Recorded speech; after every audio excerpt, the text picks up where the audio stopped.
sit on that one. It says don't sit on it. It actually says do not sit on that. You're not gonna, you don't trust it, do you? That guy, yeah, that guy. Yeah, it's cool. Well, so why don't you talk to us about your career? Like a lot of this, you're new for a lot of these people. So tell us a little bit about Derek Minor, kind of what you're all about. So I have 6 albums out that I've put. The first one I recorded in my closet. It charted like really high on Billboard. Really? And I recorded it in my closet. In your closet. So that was cool. Amazing. So from there I signed to Reach Records with Lecrae for 2 albums. And then I started. And then I started my own record label, and now I own my own record label. I have a roster of artists that. Oh wow! So amazing, man. So cool, Derek. Why don't you also tell us a little bit about your single? That this is the first single you've ever released to radio. Yes. Tell us a little bit about it. Yeah. So I released a single called "Change the World," and it charted #1 on radio for 3 weeks in a row. So that was really cool. And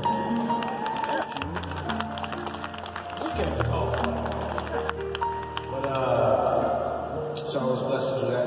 The whole concept of it is really just about unifying people, especially in these really divisive times. Yeah, the church should be a catalyst for that. So absolutely. Catalyst for unity. Love it, love it. Hey, give it up for Derek Minor. Come on, man. Pastor Mike, why don't you introduce yourself? What's up, everybody? What's up, Lubbock? What's up? Are most of y'all from Lubbock? Yeah. Yep. You're from New Mexico? Oh, wow. Well, how come you didn't go to the New Mexico show last night? Yeah. Oh, so you're closer here than you were to Las Cruces. That would make sense. That's why we're here. We're here just We're here for you. Well, my name's Jordan, and I'm part of a worship band called Urban Rescue. We're going to be the first band up tonight. We started in college leading worship for our university 3 times a week for our chapel. And we did that for about 4 years, and we became a band because you just become a band after playing that much time together. Yeah. And gosh, last year was probably the most we've experienced in terms of traveling and doing ministry. We got to go to the UK during the month of May with a little band called Red Collective. Yeah. They took us to Ireland and to London, and we got to play. Kind of the equivalent to the House of Blues venues here would be what they're called the O2 venues over there.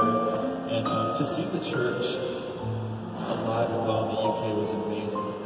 And I just really feel like God has given us a specific calling for the next generation, to be the next generation of kind of junior high school, college students in worship. And so we're really focused on that. Whether you like it or not, you're going to do a lot of cardio dancing. Yes. So that's us. It is good. So, Urban means city, and rescuing us to set free, and you're going to hear kind of that message tonight. Actually, I taped the word free on my guitar, just because I believe that it's for freedom we were set free.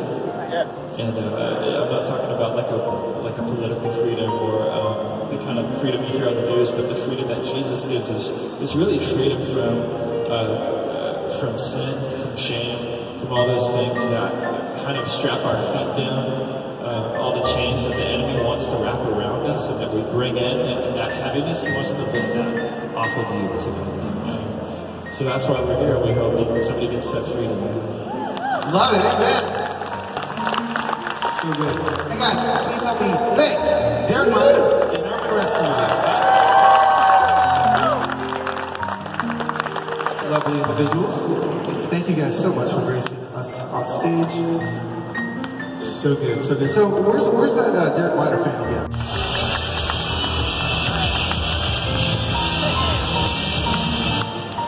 Yes, there you go, Jake. What's up? Texas, how y'all doing? Awesome. We got one awesome. One awesome. And it was a very Texas awesome. I'm gonna sit today, guys. I'm gonna sit. I'm tired, bro. I'm the oldest man on stage. I'm gonna sit. So, talk to us, buddy. How is F5 doing these days? They're arguing about who's going to take the chair. We're just going to have a conversation. Oh, should I take the chair? Now I'm nervous. Man, FF5, we're doing good. We're kind of in a rebrand kind of thing. We have this new record that we love, that we hope that all of you will like, and we're just trying to put it out, you know? It's done. It's a little funky. Okay, so what does a little funky mean, Jacob? It's like if... What did you say, Teddy? It was if we were the kid in the backseat of Prince or Tears for Fears, you know, just kind of like we're driving. Prince is driving, of course. Tears for Fears is DJ. So yeah, no, but on the real, like we're excited about this album, and we're stoked. You're stoked. Stoked. Well, I'm excited about it too. One of the things I love that's happening with you guys is not only a rebrand in your music, but even in your name. And one of the things that we've been talking about lately is you guys are kind of adulting a little bit. Well, Yeah. How was FF5 growing up? Do we even want FF5 to grow up? I mean, well, everybody has to grow up. Yeah, sometime, sometimes. you know? I mean, there's a point where you do have to cut the grass. I don't know if it's a part of it's a part of growing up. Like pushing, not always staying right here, pushing yourself to that makes you. It's not in your comfort zone. Sorry, it's being pushed out of your comfort zone and getting stretched. Not only like that's where I feel that we are right now. Not only in our daily lives, like in our spiritual lives, in our band life right now, in our lives at home as husbands. Nate's going to be a new dad, like him too. I think it's talking about those circumstances, like putting that in your music instead of just like Chainsaw. And Chainsaw's great. Yeah, but Chainsaw's great. So also cheese and bacon. Grilled cheese and bacon. Okay, they're adding bacon to their music, which is great. Yeah. Awesome. Why don't you pass the mic down and introduce yourself, who you guys are? Jacob, lead singer. It's Jacob. I'm Nate, the keys, and I do dad things more so now than ever. Yes. I'm Derek, I play guitar, and I did pull-ups in the bathroom stall today. Yeah. I didn't follow that up. I'm Teddy and I play drums. Yeah. I'm Jordan and I play kazoo. You play kazoo. We love you. Hey, this is Jordan Feliz. I feel so far away from you tonight, Jordan. I know, so we're usually... I know, so far away. Why don't you catch up, everybody, on kind of your life right now and your ministry? What's going on? Yeah. Well, I have just kind of been going a million miles a minute. It feels like the last couple of years. I'm pretty new, so if you don't know who I am, it's totally okay. I feel like there was one lady that literally thought I was a part of Family Force 5 the other day, and that's totally fine. But so 2 years ago, I had my first song went to radio, and I signed my first record deal, and the song's called The River. And thank you. At the river. Thank you. I was in a metal band for 5 years, actually, from the time I was 17. Nobody's shocked tonight. It's so good. Usually somebody goes, oh my gosh. Like, it's terrified of it. It's okay. So I did that for 5 years. We were a Christian metal band, and just, I fell in love with the ministry of being able to just be excited and tell people about the gospel and share the gospel with people. And we got to do that in a lot of venues in the general market capacity, not really in the Christian market. But when that was over, I really felt like the Lord just continued to put songs on my heart. And one night He really put on my heart that they were for the church. And so my wife and I prayed about moving to Nashville for an entire year. And then we decided to move. And here I am 4 years later, and we're playing Roadshow here in Texas. What's up? Are y'all pumped? This is your thing. You get everybody pumped up. I don't do it. So maybe there we go. See? So good, so good. Well, guys, would you please help me thank FF5 and Jordan for leading. Thanks, Jordan. Hey, man, good to see you. Good to see you. You know, it's funny, on tour, the buses don't normally roll out of the venue until 1:30.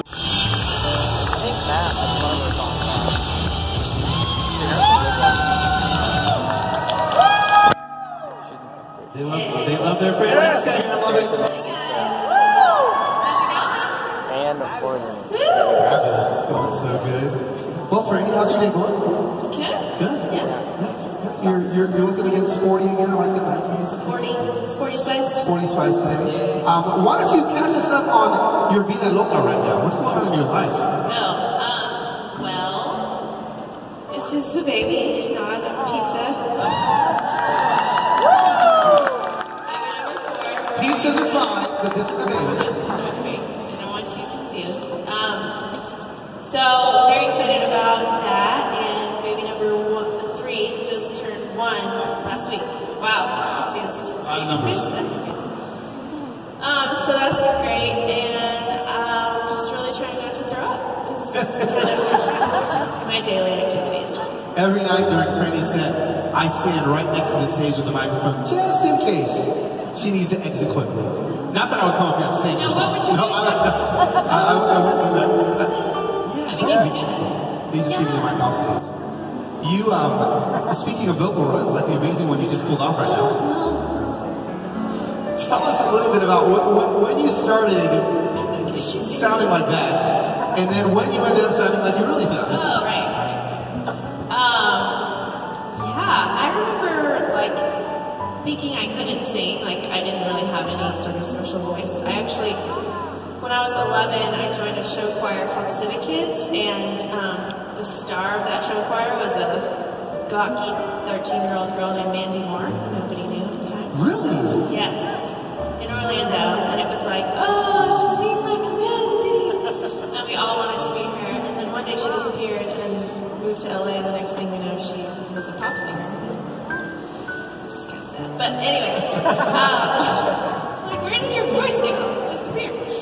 But, so I remember just thinking, like, well, I can't sing like that, so I'm just not going to be a singer. I danced for 10 years, and I thought I'll just be kind of like, you know, triple threat, but I'm not really a good singer. And then, I don't know, when I figured out that maybe I actually could do this, and I wasn't so bad, and I started listening to a lot of vocalists who did, like, the runs, like Christina Aguilera. Yeah. She got gross. She was always a little gross. Sorry, pregnancy takes my filter away, and I already don't have very strong Zero filter voice, pregnancy. Full YouTube, everything, all of this right now. Oh gosh. Anyway, so I'd like break down their like vocal runs, and I would sing very slowly, and it was just horrible sounding. But I think my voice after a while just got more flexible, and I don't know. Now I can just like that. It's like so good. So good. Every night, it's so fun. So fun. You're singing a new song tonight. Tell us a little bit about the new song. Well, I'm singing 2 new songs. 2 new songs, yes you I are. don't have to cut the second one. So the first new one is going to be on a record someday. It's called Royalty, and it's really fun. And I'll tell you more tonight. But the second one, which is probably the one you were talking about, is a song that I got to do with Bethel Music. Does anybody know? So Carlos was actually on that tour as well back in October. We did a short run of worship nights with them, and actually recorded an album while we were on the road. And so that album is called Starlight, and it's out April 7th. I'll have 2 songs on that. So cool, so cool. Last question. You were on tour with Bethel. Tonight you get to sing some of your pop stuff, you get to sing some of your worship stuff. Talk to us a little bit about worship leader Francesca and kind of the responsibility you may feel a little bit in leading crowds in worship. I mean, I kind of have 2 thoughts on this. One is that everything we do should be worship, a lifestyle of worship. And so whether you're singing about chainsaws or leading leading people in the Holy Spirit, it should all be worship, and it can be not worship if we're glorifying ourselves, whether again we're singing about silly stuff or Jesus. So that kind of conversation aside, I love the actual leading people in worship as opposed to kind of performing. It's more of my heart. I love both. They're both fun, but that's really where I feel like I come alive. And so it's been fun to have more opportunities to do that in the last year or so. And really on this tour to see that shift happen where people just make it about, experiencing the Lord. And so hopefully that will happen tonight. It'll be really special. Yeah, it does. Guys, please help me thank Francesca.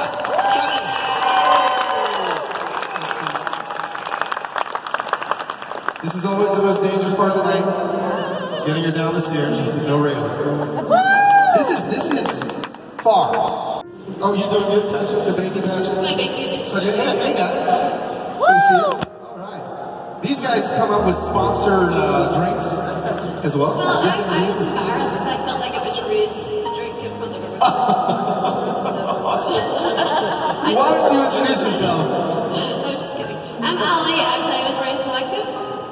Hey everybody, my name is Patrick. I play with Ren Collective also. Fantastic. Patrick, Carlos. Ren Collective. Tell us about that name.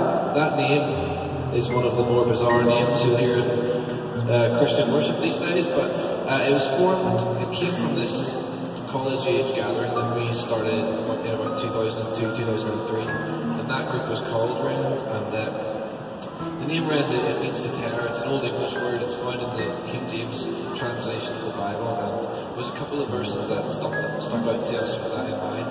One is in Isaiah, and it's a prayer that God would rend the heavens and come down.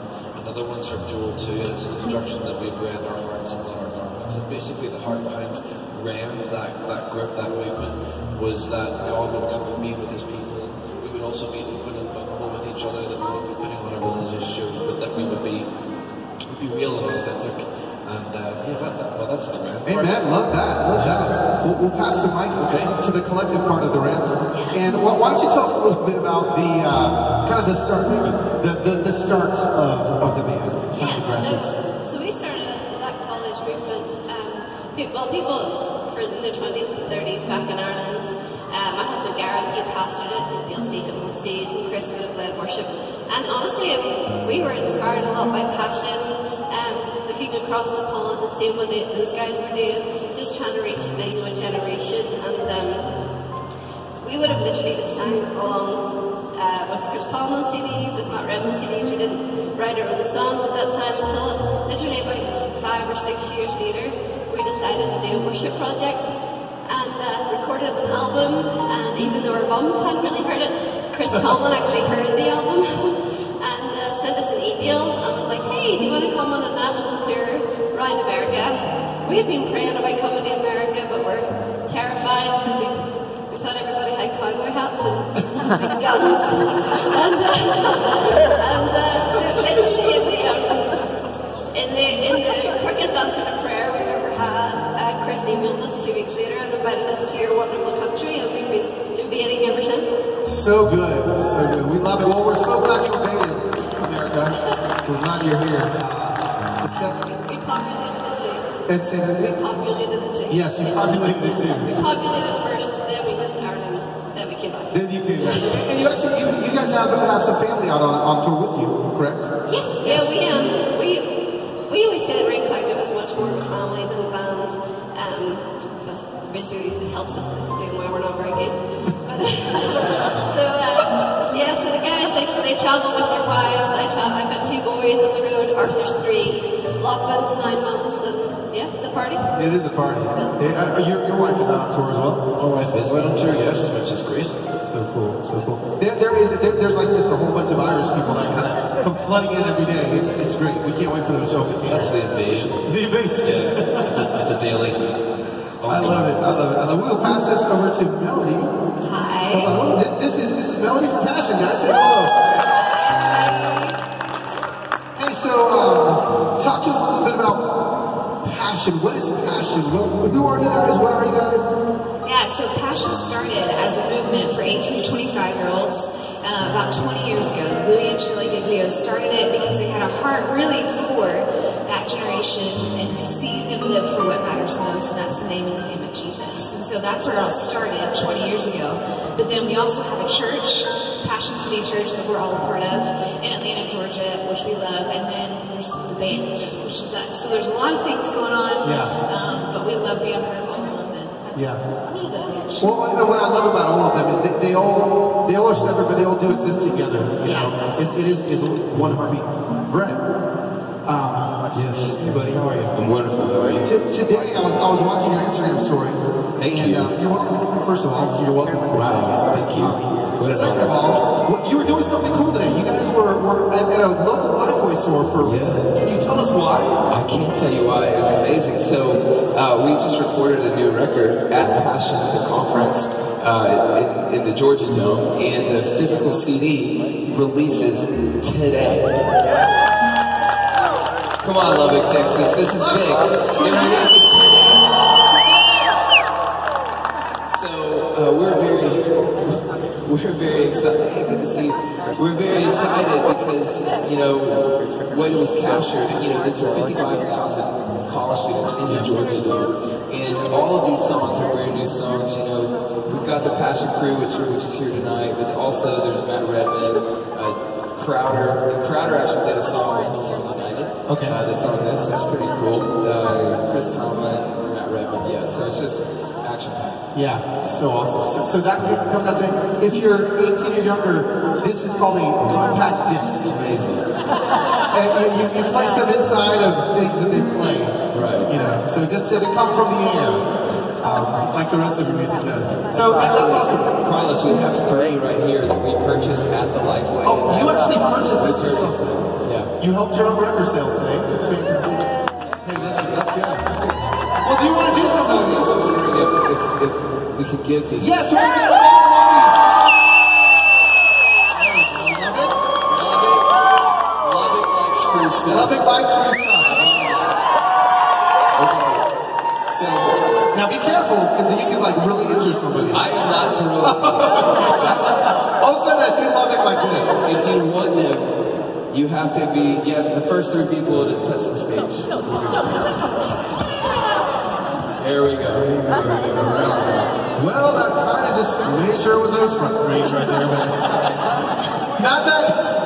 You're obviously not a gamer there, Brett. But Hey, Carlos, there's more at the table. oh, there's more at the table tonight, guys. There is more at the table tonight. Awesome. Christian, I really don't know what else to have you.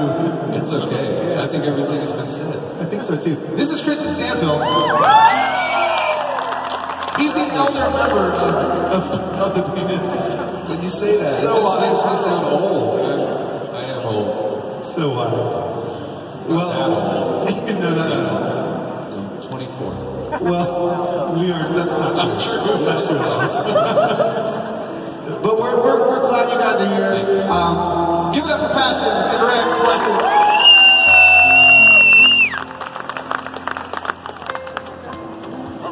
All right. You never know what's going to happen when these 2 bands come up here every night.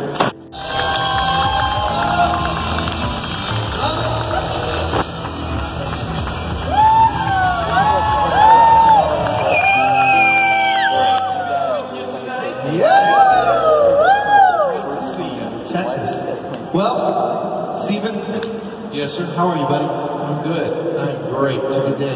Great. I'm glad I didn't get blown away. You guys have some wind going on out there. Get your attention. But doing great. It's great. It's great to be with you guys. Thank you so much for being here tonight and for a great night. Absolutely is. Awesome. Why don't you catch us up? Catch us up on life right now, on ministry right now. What's going on? Yes, sir. Well, it was fun hearing about the Passionate guys and gals, their new CD coming out. And I'm glad you explained what those are for some of these youngins who don't know. What do you do with that? It's kind of like these even larger discs that we used to make back in the day. The big ones. And they're actually coming back around. It's so funny. My sons who played in a band, shameless father plug here for a moment, for my son's band Colony House. I like that. Johnny. There you go. There you go. They are they were so excited to tell me their first album, they just released their second album, but they were so excited when their first album came out, they said, Dad, get this, we're going to put our first album out on vinyl. And I said, well, my first album was on vinyl. You know, and because that was the only format at the time, that or cassette tape was it. And but anyway, I have just released about 2 weeks ago a project that is a brand new thing for me. My memoirs, my life story in a book form called Between Heaven and the Real World. And it has been such an amazing process for me doing that. It started about 3 years ago, and you've written, I know, a lot of books, so you know what that process is like. I had, of course, written a lot of, done a lot of records, written a lot of songs over the years, and I knew that process. But this was such a different and a really incredible experience for me. I think a lot because of the process of remembering that went into that, and that's something that I've really learned a lot about, and I've been thinking about encouraging you all, my friends. I've always felt like my music is kind of that. It's kind of musical mile markers of my journey, and I love how it's connected so many of us together in our journey. I've heard story after story from so many of you, and some of you here tonight. I'm sure that somewhere along the way, my music has been a part of your journey and part of your story, and that's an amazing thing for me. And to go back and begin to retrace my steps, I don't do that very often. I'm not very good at taking time to just sit and remember God's faithfulness, and it's so important for us to do that. In the Old Testament, the Israelites, of course, were commanded to build those stones of remembrance, those Ebenezer's, those places that would go back and tell the stories to their children and their children's children, and say, this is what God did here. And they had to do that just like we have to do it, because we have spiritual amnesia or something. We just forget what God has done. And so for me to have a chance to kind of just retrace my steps for the last 30 years, because it's 30 years ago when my first album came out, but even go back further than that, 54 years ago, back to the beginning of my life and my story in Kentucky. And just as I had a chance to share that story, mountaintops and, of course, very, very dark valleys, and share in great detail what that journey was like. For me, it was like revival. I fell in love with my wife all over again, telling the story of meeting her, and it was like I felt like, just even writing about it just made me so thankful of how God connected our stories and our brokenness and our hard stuff, and yet how faithful God's been through all of that. So anyway, it was a great experience for me. I hope it's an encouragement for those of you who pick it up and read it. But that's kind of what's been in my life and my story, just working away on that, and then getting to be a part of this tour, which has been so kind of celebrating 30 years of ministry and music and all that through this tour. So it's pretty cool. So awesome, right? Thanks for hanging out with us tonight. Super excited. And please help me thank Mr. Stephen Curtis.